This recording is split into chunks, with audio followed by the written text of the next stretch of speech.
या देशात मनुस्मृतीचा कायदा मोडता येत नव्हता, ब्राह्मणाचा ब्र सुद्धा काढता येत नव्हता, ब्रह्महत्या महापाप मानलं जायचं।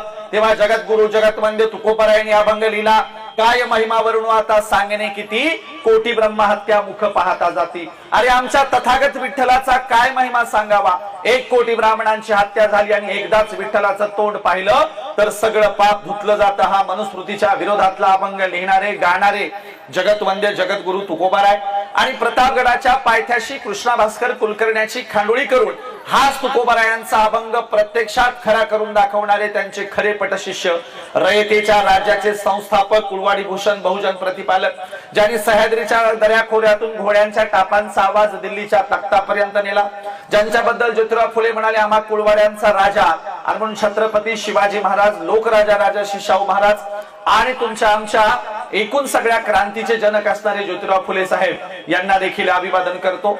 29 वर्ष घोड्यावर बसून राज्यकारभार करणाऱ्या लोकमाता अहिल्याबाई होळकर, त्यागमूर्ती रमाई भीमाई आणि राष्ट्रमाता राजमाता मासाहेब जिजाऊ यांनाही अभिवादन करतो। बघा, देवाला सोडलेल्या देवदाशी झाल्या, खंडोबाला सोडलेल्या मुरळ्या झाल्या, यल्लमाला सोडलेल्या जोगती झाल्या, पण माझ्या सावित्रीला सोडलेली कुणी डॉक्टर, कुणी इंजिनियर, 2 तर राष्ट्रपती झाल्या। म्हणून क्रांतीज्योती सावित्रीमाईंनाही अभिवादन करतो। मी जेवढ्या महापुरुषांची नावं घेतली तेवढ्या महापुरुषांचं उरलेलं कार्य भारतीय संविधानाच्या रूपाने पुढे आणणारे, या देशातल्या सगळ्या संतांना न्याय मिळवून देणारे, मराठ्याच्या घरात जन्माला आलेले तुकोबराय म्हणत होते घोकाबया अक्षर मज नाही अधिकार। आता महाजनाच्या मराठ्याच्या कुणब्याच्या घरात जन्माला आलेल्या तुकोबरायांचा अभंग गाथा जर बुडवला जाऊ शकत असेल, त्यांना अक्षर घोकण्याची संधी जर नसेल, तर इथे अतिशूद्रांचे गाव कुसाच्या बाहेरच्यांचे काय हाल असतील, हा विचार बाबासाहेब आंबेडकरांनी केला। मराठ्याच्या घरात जन्माला आलेले तुकोबराय म्हणत होते नाही कोणी येथे मुक्यांचा जाणं, आम्ही मुके आहोत, आम्हा मुक्यांची जाणीव ठेवणारा कोणी नायकच नाही। हाच अभंग घेऊन तुकोबरायांच्या नावाने मूक नायक पेपर सुरू करणारे आणि खऱ्या अर्थाने मराठ्याच्या घरात जन्माला आलेल्या तुकोबरायांच्या संकल्पनेतला मुक्यांचा नायक ठरलेले भारतीय घटनेचे खरे शिल्पकार, परमपूज्य बोधिसत्व, विश्वरत्न, महामानव डॉक्टर बाबासाहेब आंबेडकर यांनाही या ठिकाणी मी अभिवादन करतो। जग बदल घालुनी गाव मला सांगून गेले भीमराव, गुलामगिरीच्या या चिखलात का ऋतून बसलाय रावत, चल निघ घे बिनेवरती धाव मला सांगून गेले भीमराव, असं म्हणत बाबासाहेबांचं उरलेलं कार्य पुढे चालवणारे आणि शिवरायांचा पवाडा साता समुद्राच्या पलीकडे म्हणजे रशियापर्यंत घेऊन जाणारे साहित्य सम्राट लोकशाहीर अण्णाभाऊ साठे, शिकलेल्या लोकांना ज्यांनी प्रश्न केला तुझ्या हाती तूप आलं, तुझ्या हाती साय, समाजाचं काय रे गड्या, समाजाचं काय, टाटा बिर्ला तरतील बाकी सारेच उपाशी मरतील, असं म्हणणारे लोककवी वामनदादा कर्डक आणि परिवर्तनवादी चळवळीतल्या तमाम महापुरुषांना मी या ठिकाणी अभिवादन करतो, मानाचा मुजरा करतो। इथे भीम आहे, तिथे भीम आहे, तिथे भीम माझा लढा देता आहे, जिथे माणसाला लढा येत नाही तिथे भीम माझा धडा देता आहे। म्हणून बाबासाहेबांनी दिलेले धडे आज आम्हाला पुन्हा गिरवायचे, पुन्हा त्या धड्यांची उजळणी करायची, पुन्हा स्वाभिमानाचा वारसा आम्हाला पुन्हा समजून घ्यायचा आहे आणि या देशातल्या त्याग आणि समर्पणाची कहाणी आता मी तुम्हाला सांगणार आहे। कारण या देशातल्या त्याग आणि समर्पणाची कहाणी समजून घेतल्याशिवाय या देशामध्ये तुम्हाला पुढचं भविष्य कळणार नाही। बाबासाहेबांचं एक वाक्य तर आपल्या सगळ्यांना माहितच आहे की गुलामाला गुलामीची जाणीव करून दिल्याशिवाय तो बंड करून उठणार नाही, आणि म्हणून या देशातल्या पुन्हा गुलामीत खितपट पडलेल्या जनतेला गुलामगिरीची जाणीव करून देण्यासाठी आम्ही फुले साहेबांचा आणि बाबासाहेबांचा वारसा तुमच्यापर्यंत सांगायला आलेलो आहोत। बघा काय झालंय, ग्रामीण भागाची एक परिस्थिती आहे, शहरी भागाची एक परिस्थिती आहे। तुमची देखील एक ठरलेली सज्जनाची आणि माणूसपणाची व्याख्या आहे, माझी देखील एक ठरलेली सज्जनाची माणूसपणाची व्याख्या आहे। त्या सज्जनाच्या व्याख्येकडून आपण बाबासाहेबांकडे, फुले साहेबांकडे जाऊया। बघा, खेड्यामध्ये सज्जन कुणाला म्हणावं, तर तुमच्या खेड्यातली एक सज्जनाची व्याख्या आहे। कुणाला म्हणावं सज्जन, जो कुणाच्या आध्यात जात नाही, जो कुणाच्या मध्यात जात नाही, ज्याचे शब्द सुद्धा विकत घ्यावे लागतात, त्याला सज्जन म्हटलं जातं। असला सज्जन काय चाटायचा आहे का, त्याचं लोणचं घालायचं का, काय उपयोग आहे? हा सज्जन घरी आला, माईने विचारलं वाघा अमुक अमुक माणसाचं किराणा दुकान उघडं होतं का? हा म्हणतो काय की मी बघितलंच नाही। ह्याचं कोणाच्या किराणा दुकानावर डोळा सुद्धा नसतो आणि माय तोंडावून हात फिरून म्हणते माझा वाघ लय सज्जन आहे। हा सज्जन घरी आला आणि माईने विचारलं वाघा अमुक अमुक माणसाची पिठाची गिरणी चालू होती का? हा म्हणला काय की मी ऐकलंच नाही। ह्याचं कोणाच्या गिरणीवर कान देखील नसतो आणि माय गावभर सांगते माझा वाघ लय सज्जन आहे। आता त्याला उतरंडीला ठेव, गाडग्यामध्ये ठेव, बाकीचा तसा काय उपयोग नाही।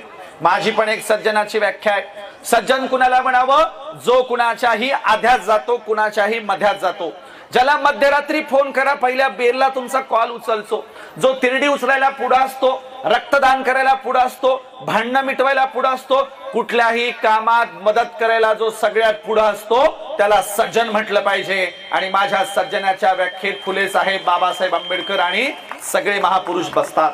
आणि म्हणून आम्हाला असे त्यागी आणि समर्पित सज्जन हवेत, दुसऱ्यांच्यासाठी राबणारे, दुसऱ्यांच्या मदतीला धावून जाणारे, एकूण देशाचा विचार करणारे, एकूण या देशाच्या भवितव्याचा विचार करणारे क्वचितच महापुरुष या देशात होऊन गेले। म्हणून बाबासाहेबांचं कार्य विश्वव्यापक आहे, संपूर्ण देशाला न्याय देणार आहे आणि या देशातल्या सगळ्याच जाती धर्म पंथाच्या लोकांचा उद्धार करणार आहे।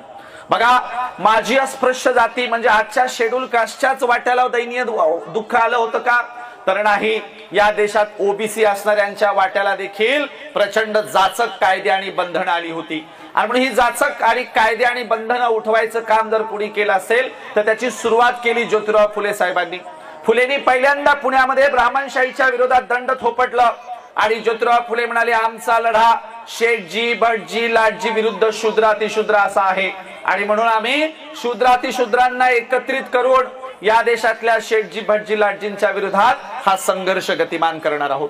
ज्योतिराव फुले त्यांच्या वर्गमित्राच्या चौथीला असणाऱ्या सखाराम परांजपेच्या लग्नाला गेले होते। आता माळ्याच्या घरात जन्माला आलेल्या एका चांगल्या बिल्डर आणि एका चांगल्या कुटुंबातल्या पोराच्या वाट्याला जर अशी दयनीय अवस्था येत असेल तर अतिशूद्रांचे काय हाल असतील। ज्योतिराव फुले सखाराम परांजपे नावाच्या मित्राच्या लग्नाला गेले, रात्रीच्या वेळीचं लग्न आहे, अशा लग्नाच्या वरातीत ब्राह्मणांनी ज्योतिराव फुलेंना हकलून लावलं, त्यांचा अपमान केला, वरातीतून ढकलून लावलं आणि वरात पुढे निघून गेल्यावर ज्योतिराव फुले रस्त्यावर उभे राहिले। बाजूला एका झाडाच्या आडवं लपलेला अस्पृश्याचा पोरगा हसत पुढे आला आणि ज्योतिराव फुलेंकडे बघून हसायला लागला। फुले म्हणाले, तुला हसायला काय झालं? उलट तुला तर माझ्यामुळे झाडाच्या मागे लपावं लागलं, अरे मी किमान वरातीत तरी गेलो। तेव्हा अस्पृश्याचा पोरगा म्हणतो, ज्योतिराव आम्हाला कळतं तरी आमची अवकात काय, तुला तर तुझी अवकात सुद्धा कळत नाही, तुला हकलून लावलं। ज्योतिराव फुलेंच्या मनाला शब्द लागले, घरी वडिलांना जाऊन सांगितलं, वडिलांनी सांगितलं नशीब पेशवाई नाही, नाहीतर तुझं मुंडकं उडवलं असतं। वडिलांनी फुलेंची बाजू घेऊन समोरच्या लोकांशी भांडायला येण्याऐवजी फुलेंना आज घरामध्ये रागवले। ज्योतिराव फुलेंनी तर्कबुद्धी जागृत केली, पुस्तकं वाचले, धर्मग्रंथ वाचले, अस्पृश्यता काय आहे समजून घेतली, जाती व्यवस्था काय समजून घेतली आणि या जाती व्यवस्थेतून लोकांना मुक्त करायचं असेल तर पहिल्यांदा विद्या दिली पाहिजे असं ज्योतिराव फुले म्हणाले। फुलेंनी अखंड लिहिला, विद्येविना मती गेली, मती विना गती गेली, गती विना नीती गेली, नीती विना वित्त गेले, वित्त विना शूद्र खचले। एवढे अनर्थ एका अविद्येने केलं आणि म्हणून ज्योतिराव फुलेंनी पहिल्यांदा शाळा काढायला सुरुवात केली। ज्योतिराव फुलेंनी अस्पृश्य वस्तीत सकाळी सकाळी जायचे, फुलेंना तात्यासाहेब म्हटलं जायचं। एकदा फुलेंनी एका अस्पृश्याचं लहान लेकरू आपल्या कडेवर उचलून घेतलं आणि फुले पळत आपल्या घराकडे निघाले। तेव्हा अस्पृश्य वस्तीमधले लोक म्हणाले, ओ तात्यासाहेब आमचे लेकरं घेऊन कुठे चाललात? तेव्हा ज्योतिराव फुले म्हणाले, ही लेकरं मी माणूस बनवायला घेऊन चाललोय। तेव्हा त्या गल्लीतले लोक म्हणाले, मग आम्ही काय जनावर आहात का काय? तेव्हा ज्योतिराव फुले म्हणाले, अरे जनावर तरी तुमच्यापेक्षा चांगली आहेत, तुमचं जगणं जनावरांच्याही पलीकडचं आहे, मी तुम्हाला माणूस बनवण्यासाठी शाळा काढतोय।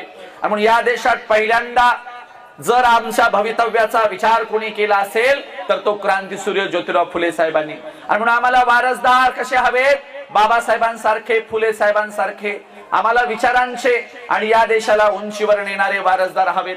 बघा, एकदा ज्योतिराव फुलेंचे सासू सासरे म्हणजे सावित्रीमाईंचे आई वडील एकदा सावित्रीमाईंना भेटायला आले। महिलांच्यासाठी फार महत्वाचा किस्सा सांगतो ऐका।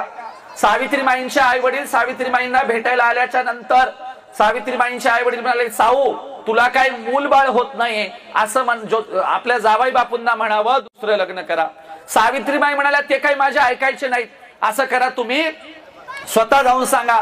सावित्रीमाईंचे आई वडील फुले साहेबांकडे बैठकीच्या खोलीत आले, जावाई बापूंना म्हणाले, जावाई बापू तुम्हाला काही आमच्या साऊकडून मूलबाळ होईना, असं करा तुम्ही काय करा, दुसरं लग्न करा आणि साऊला सवत आणा, सवत। ज्योतिराव फुले म्हणाले, दरवेळेला मूलबाळ होत नसेल तर दोष काय स्त्रियांचाच असतो का?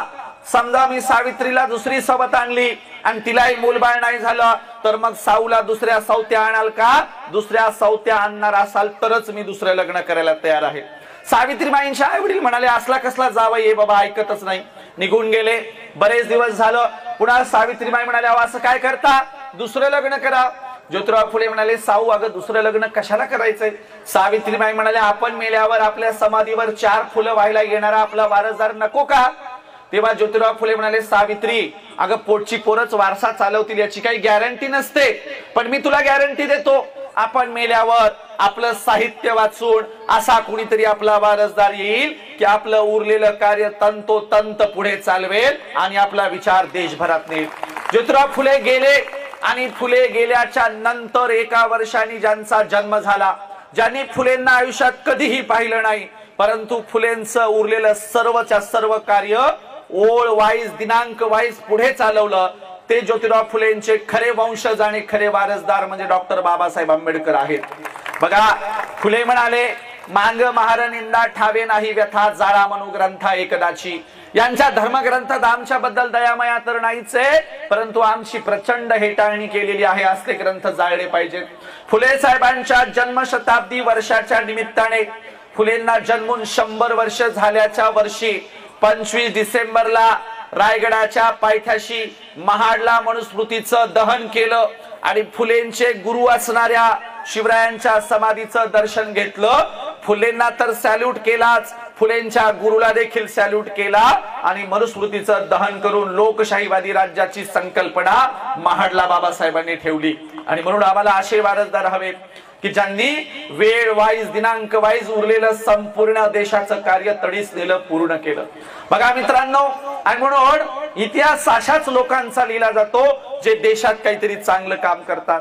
शुद्धोदनाच्या शेतात 1000 सोन्याचे नांगर चालायचे, पण इतिहास काही श्रीमंत असल्याबद्दल शुद्धोदनाचा लिहिला गेला नाही, तर सर्वस्वाचा त्याग करून संपूर्ण आशिया खंडात बिना चप्पलचा फिरल्याबद्दल, जनतेला माणुसकी शिकवल्याबद्दल, त्याग आणि समर्पणाबद्दल तथागत बुद्धाचा इतिहास लिहिला गेला.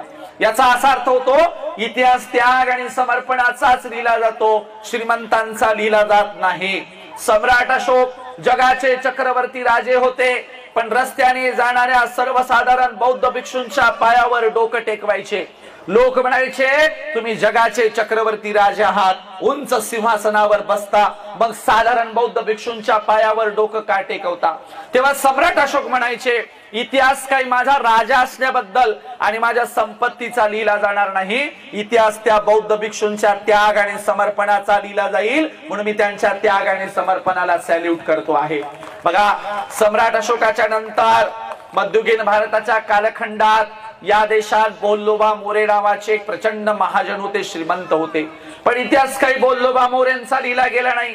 सर्वस्वाचा त्याग करणारे आणि कर्ज खाती पाण्यात बुडवून आजूबाजूच्या परिसरातल्या लोकांना कर्जमुक्त करणारे आणि या देशात संतांचा वारसा पुढे चालवणाऱ्या जगद्गुरु जगतवंद्य तुकोबरायांचा इतिहास लिहिला गेला.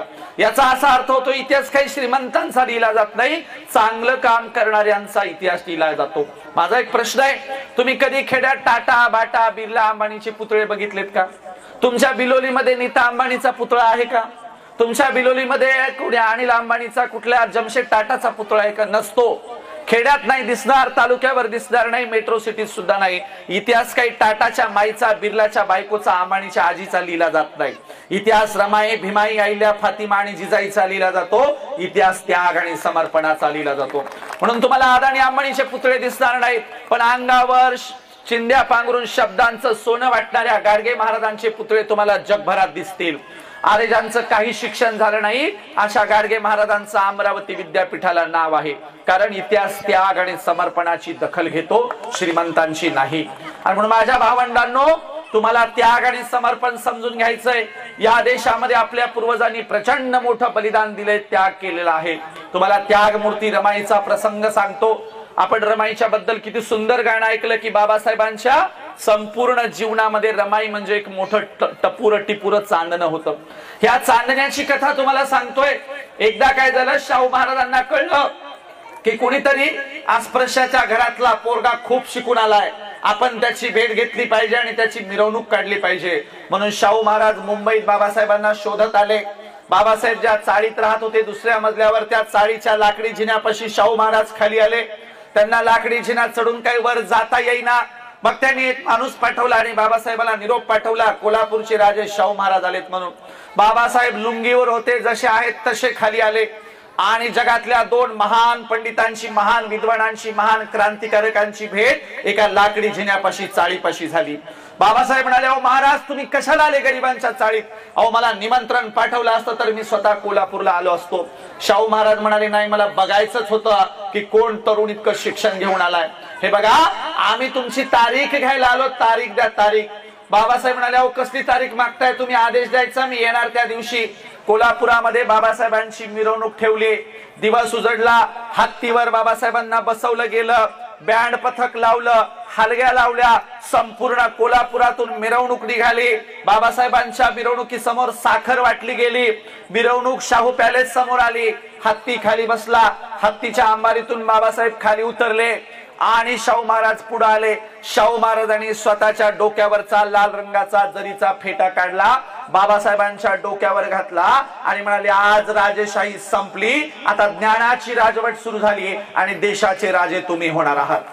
शाहू महाराज दूरदृष्टी राजे होते. 2-3 वेळा कार्यक्रमात म्हणाले, आता तुम्हाला तुमचा नेता मिळालाय, तुम्हाला तुमचा राजा मिळालाय, देशाचा उद्धार करता मिळालाय. बघा संविधान लिहायच्या अगोदरच शाहू महाराजांनी बाबासाहेबांच्या बद्दल भाकीत केलं होतं की हे प्रचंड मोठे देशाचे नेते होणार आहेत. बाबासाहेबांना जरीचा लाल रंगाचा फेटा घातला. बाबासाहेब घरी गेले, डोक्यावरचा लाल रंगाचा जरीचा फेटा काढला, रमाईच्या हातात दिला. रमाईने फेट्याची घडी केली, लाकडी संकात फेटा ठेवून दिला. बरेच दिवस झाले. इंग्रज अधिकारी म्हणाले, मिस्टर आंबेडकर तुम्ही नेहमीच कार्यक्रमाला येता, जरा तुमच्या मिसेसला घेऊन या की, तुमचा जोडीने दोघांचा सत्कार करणार आहोत. बाबासाहेबांनी घरी निरोप पाठवला, रामूला म्हणावं तयार होऊन ये. बाबासाहेब रमाईला रामू म्हणायचे. रमाईच्या पुढे प्रश्न पडला. साहेबांनी सांगितलं तयार होऊन जायचंय. तयार होऊन जायचं म्हणजे कसं जायचं? आमच्या रमाईने दोरावरच्या सगळ्या साड्या काढल्या. कोणती साडी फाटलेली आहे, कोणतीला ठिगळ लावलेत, कोणतीला नखी किनार नाही, कोणतीला पदरच नाही, कोणतीला छिद्र पडलेत. काही साड्या दांडी केलेल्या साड्या होत्या. आपल्या मराठवाड्यातल्या सगळ्या महिलांना दांडी केलेली साडी कळते. कोल्हापूर, नाशिक, पुणे भागात सांगावं लागतं दांडी केलेली साडी म्हणजे काय. 2 वेगवेगळ्या रंगाच्या साड्या एकत्र शिवल्या की त्याला आपण म्हणतो दांडी केलेली साडी. अशा आमच्या रमाईच्या फाटक्या तुटक्या साड्या, लुगडे, काय करावं? साहेबांनी तर तयार होऊन बोलवलंय. आमची रमाई मधल्या खोलीत गेली, लाकडी संदूक उघडला आणि माझ्या बाबासाहेबांची लाज राखण्यासाठी शाहू राजाचा लाल रंगाचा जरीचा फेटा नेसून माझी रमाई कार्यक्रमाला गेली. रमाई कार्यक्रमाला गेली, स्टेजवर जाऊन बसली. बाबासाहेब आंबेडकर लांबून गाडीतून उतरले आणि स्टेजच्या दिशेने जाताना विचार करतात, अरे माझ्या रामून कुणाचा बरं शालू नेसून आली? माझ्या रामूला मी कधीच एवढा महागडा शालू घेतला नाही, आज लाल रंगाचा जरीचा शालू कुणाचा बरं माझी रामू नेसून आली? अरे मी इतक्या देशात फिरलो, बाहेरच्या देशात गेलो, पण रामूला कधीही महागडा शालू आणू शकलो नाही, साडी आणू शकलो नाही, तिला फुटका मणी सुद्धा मी करू शकलो नाही, पण आज माझी रामू कुणाचा बरं शालू नेसून आली? जसे जसे बाबासाहेब आंबेडकर स्टेजच्या दिशेने जातात, स्टेजच्या पायऱ्या चढायला लागतात, तसं लक्षात येतं, अरे माझी रामू माझी लाज राखण्यासाठी शाहू महाराजांचा जरीचा फेटा नेसून आली आहे. बाबासाहेबांच्या डोळ्यातून थेंब ओघळणार तेव्हा बाबासाहेब ठरवतात रामूकडे बघायचं नाही. रामूकडे बघितलं तर रामू देखील रडेल आणि आपल्या डोळ्याला अश्रू येतील. बाबासाहेबांनी ठरवलं खाली बघायचं. रमाईच्या लक्षात आलं, साहेबांनी ओळखलंय मी शालू नाही फेटा नेसून आली आहे. तेव्हा रमाईने पण ठरवलं साहेबाकडे बघायचं नाही, चुकून साहेबांना किंवा मला रडू आलं तर प्रसंग वेगळा होईल. म्हणून रमाईने ठरवलं पायाकडे बघायचं. खाली रमाईने जे मुंडकं घातलं ते वर केलंच नाही. कार्यक्रम संपला. दोघही गाडीतून घरी जात होते.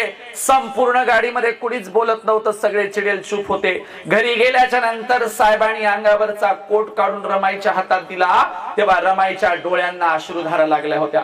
रमाईचे अश्रू बाबासाहेबांच्या बुटावर पडत होते आणि बाबासाहेब सांगत होते, रामो काळजी करायची नाही, मी माझ्या जनतेला सांगेल, एक वेळच मला विसरला तरी चालेल, पण माझ्या रामूचा त्याग आणि समर्पण विसरायचं नाही. तिच्या त्याग आणि समर्पणामुळेच मी संपूर्ण देशाचा संसार करू शकलो. मी रामूचा संसार नीट नाही करू शकलो, पण लोकशाहीचा संसार, या देशाचा संसार मी नीट करू शकलेलो आहे. आणि म्हणून रमाईच्या त्याग आणि समर्पणामुळे आम्हाला चांगले दिवस आलेत. मला महिलांना प्रश्न करायचा, एक विचारायचा आहे, जेव्हा केव्हा तुम्ही जयंतीला जाण्यासाठी कपाट उघडता किंवा तुम्ही कुठल्या तरी लग्नाला जाण्यासाठी सुटकेस बास्केट उघडता आणि त्या कपाटातून सुटकेस मधून एखादी चांगली महागडी साडी नेसण्यासाठी काढता, ती चांगली महागडी साडी नेसत असताना तुम्हाला चुकून तरी रमाईच्या त्याग आणि समर्पणाची आठवण होते का? तुम्हाला चुकून रमाई कधीतरी आठवते का? आणि म्हणून आम्ही स्वतःला हा प्रश्न केला पाहिजे. म्हणून दरवर्षी महापुरुषांच्या जयंतीच्या निमित्ताने त्यांनी केलेल्या कामाची उजळणी आम्ही केली पाहिजे. आपलं कसं आहे, 4 महिलांचं, आपल्या महिला एकत्र येतच नाहीत आणि आल्या तर चर्चा कशावर करतात? कोणाची नांदना, कोणाची पळून गेली, कोणाला कोड फुटला, कोणाची काडी मोड झाली, याच्या आमच्या बायाची चर्चा असते. पण घरात कधी रमाई, भीमाई, आईल्या, फातिमा, जिजाईची चर्चा नसते. कधी रमाईच्या त्यागाची चर्चा नसते. एका गावामध्ये शेड्यूल कास्टला जागा सुटली सरपंच पदाची. मग बाई झाली सरपंच. मग अधिकारी आले, सरपंच कोण आहे, सरपंच कोण आहे? मग बाई पुढे आली, म्हणली सरपंच नाही, मीच सरपीण आहे, म्हणली मीच गावची प्रमुख आहे. आता बाई मोठ्या त्यागाने सरपीण झाली. सरपीण झाली तर झाली, इकडून 5% खाय, तिकडून 10% खाय, इकडून वड तिकडून वड, मस्त 2 मजली बंगला बांधला. चांगली एका दिवशी महागडी साडी नेसली, गावभर फिरली. गावचे लोक गेले कदरून, म्हणले एवढी सगळीला आम्ही सरपंच केलं, गावचा विकास गेला बोंबलं, स्वतःचाच विकास केलाय म्हणले. मग बाया म्हणले हिला विचारायचीच नाही कितीला साडी घेतली म्हणून. अख्खं गावभर फिरलं, कोणीच विचारेना कितीला घेतली. संध्याकाळ झाली, बोळीचा रस्ता लागला, अरुंद अरुंद रस्त्याने पाय आपटीत, दन दन पाय आपटीत घराकडे निघाली. घराकडे आणणाऱ्या रस्त्याने जाताना रस्त्यात एक कुत्री झोपली होती. कुत्रीच्या शेपटी पाय पडला. कुत्री म्हणली काय कोण? ही म्हणली आजच घेतली 10,000 रुपयाला. कोणीच विचारेना कुत्रीला सांगायली. अशी आमची सगळी अवस्था आहे, परिस्थिती आहे.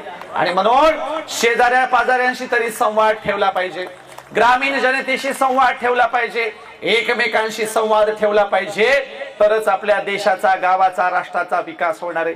आम्ही स्वार्थी होत चाललो. तो आमचे सत्यपाल महाराज नेहमी सांगतात, आपलं कसं आहे, बाल्याची माय बाली आणि 10 बाय 10ची खोली. आपलं कसं आहे, माझी बाडी, माझी गाडी, माझ्या बायकोची साडी, याच्या पलीकडे काही आम्ही विचार करत नाही. शेजारचा मेला काय गेला काय त्याच्याशी आम्हाला काही घेणं देणं नसतं.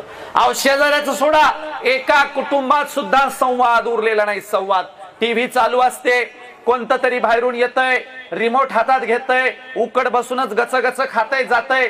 दुसरं येतंय, सोफ्यावर बसतय तसंच खातय. तिसरं येतंय, टीव्ही बघतय तसंच खातय. कुणाचा कुणाला ताळमेळ नसतो. कुटुंबाची परिस्थिती सुद्धा अशीच आहे. मी एका गावात कीर्तनाला चाललो होतो आणि रस्त्यामध्ये पांडीचा अरुंद रस्ता होता आणि एक जणाचे गुरढोर उभे होते. मी त्या एक जणाला म्हणले, आम्हाला जायला उशीर व्हायला आणि ती जनावर काढ. म्हणलं कुणाची ती गुरढोर? ते म्हणला वासरू माहिती आहे. मला कोणाचं आहे ते? गाय नाही माहित कोणाची. बरं म्हणलं काढ बाबा, कुणाचं आहे ते वासरू? ते म्हणला वासरू त्या गायीचं आहे. म्हणला पण गाय नाही माहित कोणाची आहे. म्हणला लय शहाणा झालास का? म्हणलं सरक बाजूला. जनावर बाजूला काढले. कार्यक्रमाला गेलो. कीर्तन संपलं.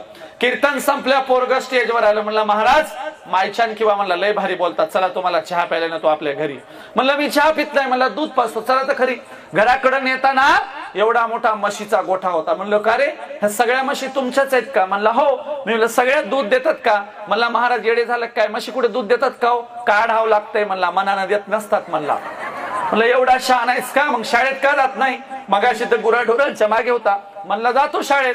मग म्हणलं तू कितवीत आहेस? म्हणला मी 9वीत आहे. 9वी. मी म्हणलं बिलकुल वाटत नाही 9वीत म्हणून. म्हणला मोजून बघा 9वीत आहे. म्हणलं वीत. असा पोरगा माझी काडी मलाच लावायला लागला. मला एवढा शहाण आहेस का? अंगणात गेलो, बापाचा चप्पल बूट दिसले अंगणात. हे मला मायच्यान किंवा महाराज तुम्हाला दूधही पाजू शकत नाही, चहा बी नाही. म्हणलं का? म्हणलं आमचं डंगर घरीच आहे. म्हणला म्हणलं मग काय झालं? म्हणला बाप बाहेर गेल्याशिवाय मी घरी जात नाही. नाही तर बापाच्या देखत जेवायला बसलं ना, बाप म्हणते याला येतच नाही, याला जमतच नाही, हे मूर्खच आहे, हे नालायकच आहे. कधी कधी तर माझा बाप म्हणते ही गेलेली कॅशेटच आहे. मग मला वाटायला लागलं मी खरंच गेलेली कॅशेट आहे काय की. म्हणून बऱ्याच घरात बापदारात, लेक घरात, लेक घरात बापदारात एकमेकांचा संवाद नाही.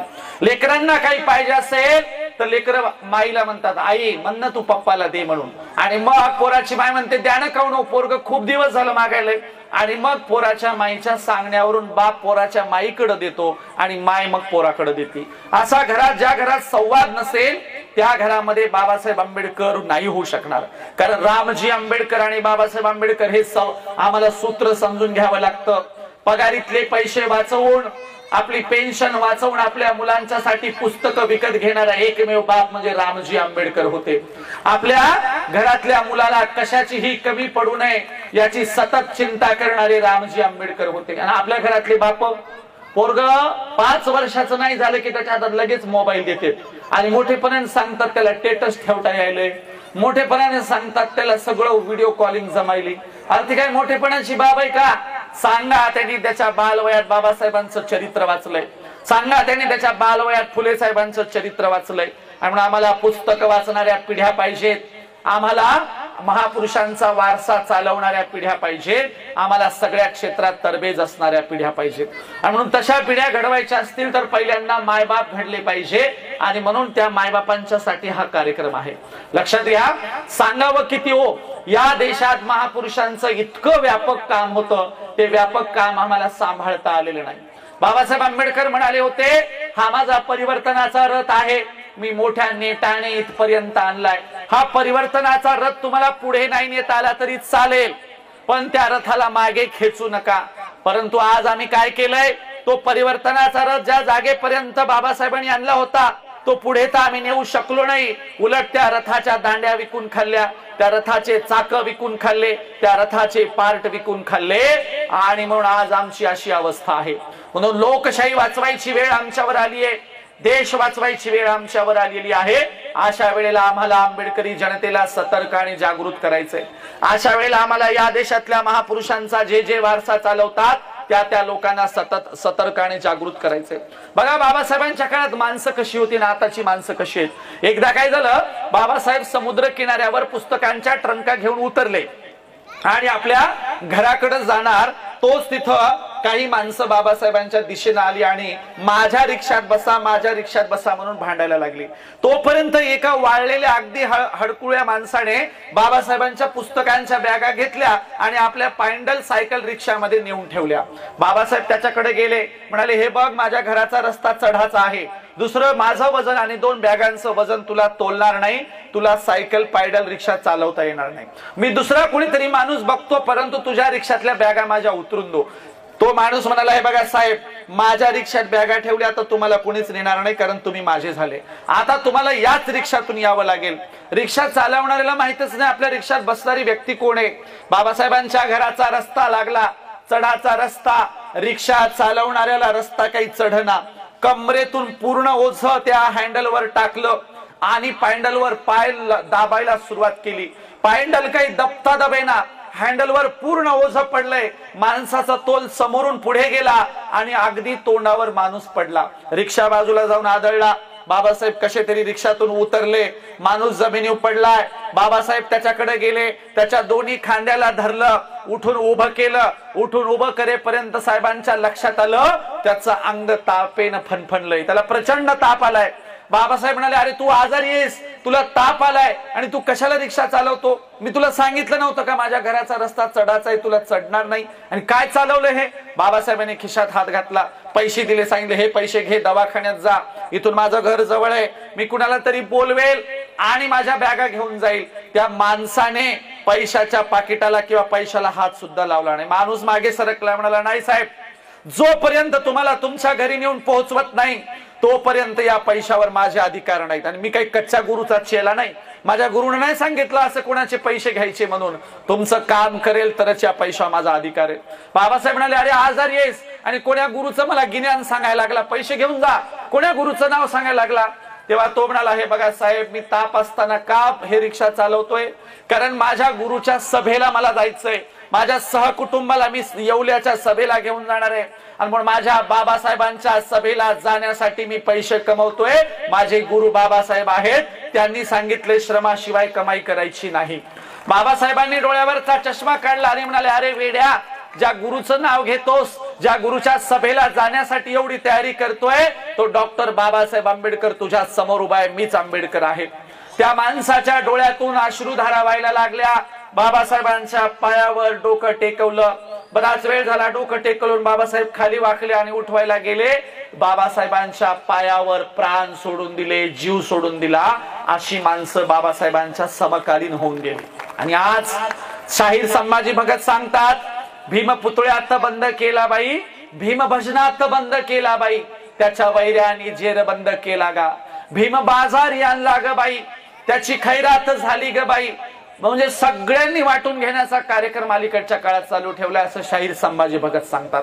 आणि म्हणून आम्हाला बाबासाहेबांच्या समकालीन असणाऱ्या त्यागी आणि समर्पित माणसांच्या सारखी माणसं पाहिजे. तुम्ही अनेक कथांमधून सोनबा येवलेची कथा देखील ऐकलेली असेल. सोनबा येवलेची कथा काय सांगते, बाबासाहेब आंबेडकर एकदा मुंबईला चालले होते. त्या ठाण्याच्या दाट झाडीच्या रोडवर एकच हॉटेल होतं आणि हॉटेल जवळ आल्यावर गाडी थांबवली आणि हॉटेलमध्ये पाणी पिण्यासाठी बाबासाहेब आंबेडकर गेले. बाजूच्या दाट झाडीमध्ये उंच झाडावर बसून सोनबा येवले लाकडं तोडत होते. त्यांनी झाडावरून बघितलं की साहेब हॉटेलमध्ये गेले, परंतु बाबासाहेबांना हॉटेल मालकाने पाणी दिलं नाही.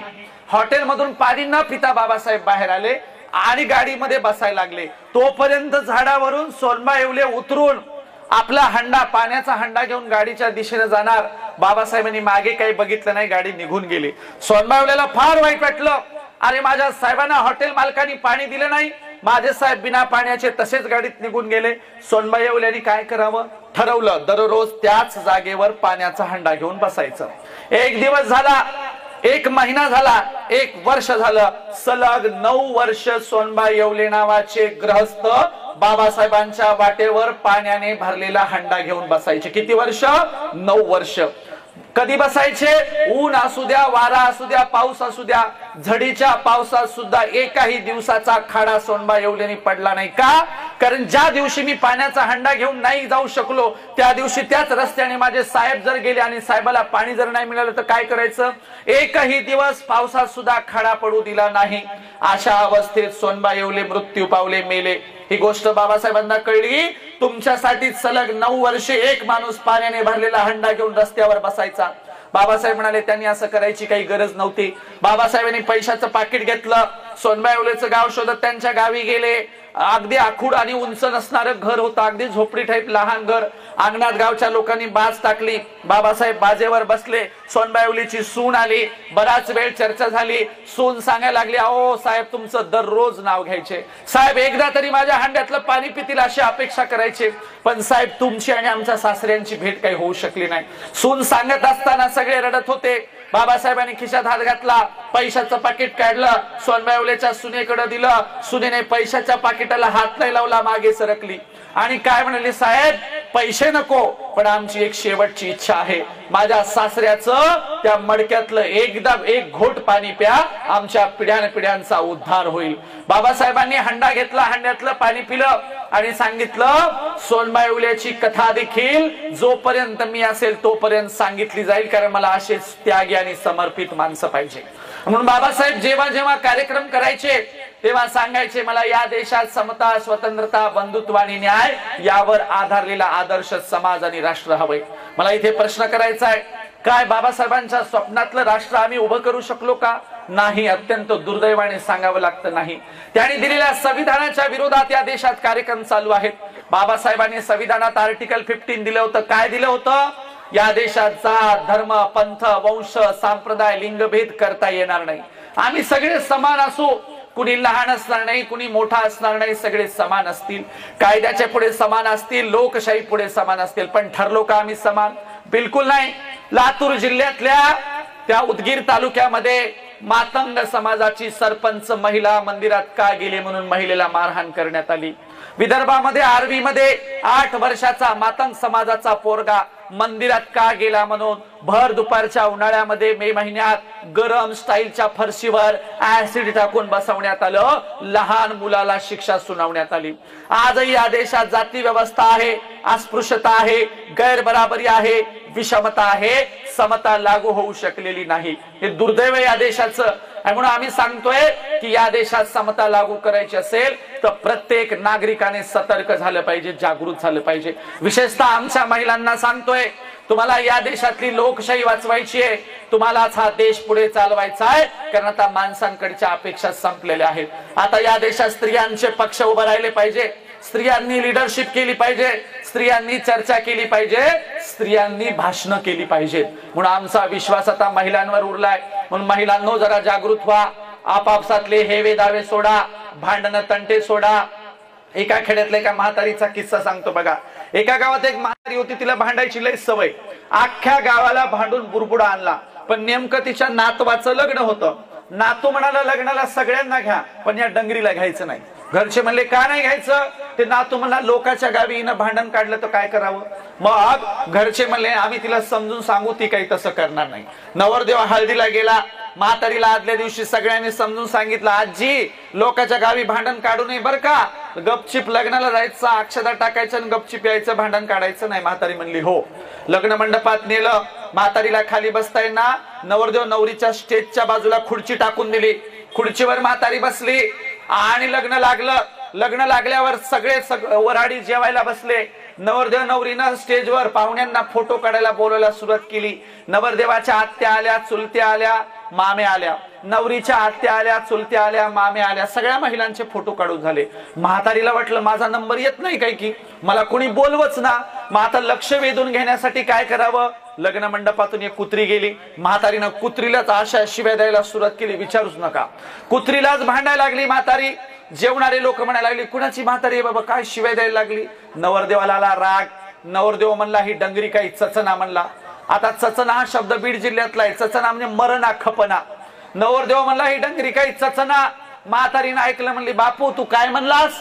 नवरदेवाला वाटलं आता चचना शब्दाचा खरा अर्थ सांगाव तर आपलं काही खरं नाही। मग नवरदेव म्हणला अगं आजी चचना म्हणजे जेवणास, तू जेवली नाहीस का? आणि जेवून घे बरं। आता म्हातारीला चचना शब्दाचा खराच अर्थ माहित नव्हता का? माहित होता।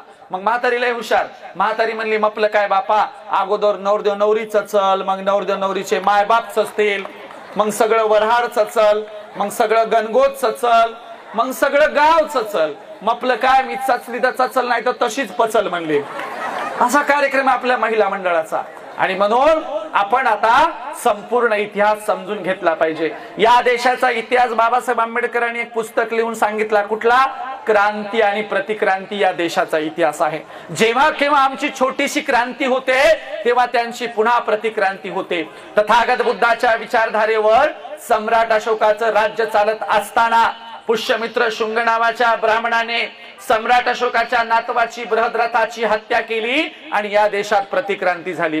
ब्राह्मणवादी धर्मग्रंथांची निर्मिती झाली। या देशात बौद्ध भिक्षूंचं कत्तल करणाऱ्यांना मुठभर मोहरा बक्षीस दिल्या जायच्या। एकही बौद्ध भिक्षू या देशात जिवंत ठेवला गेला नाही। नालंदा जाळलं गेलं, तक्षशिला नष्ट करण्यात आली, विक्रमशिला जमीनदोस्त करण्यात आली, तथागताच्या नावावरची सगळी विद्यापीठ जमीनदोस्त करण्यात आली।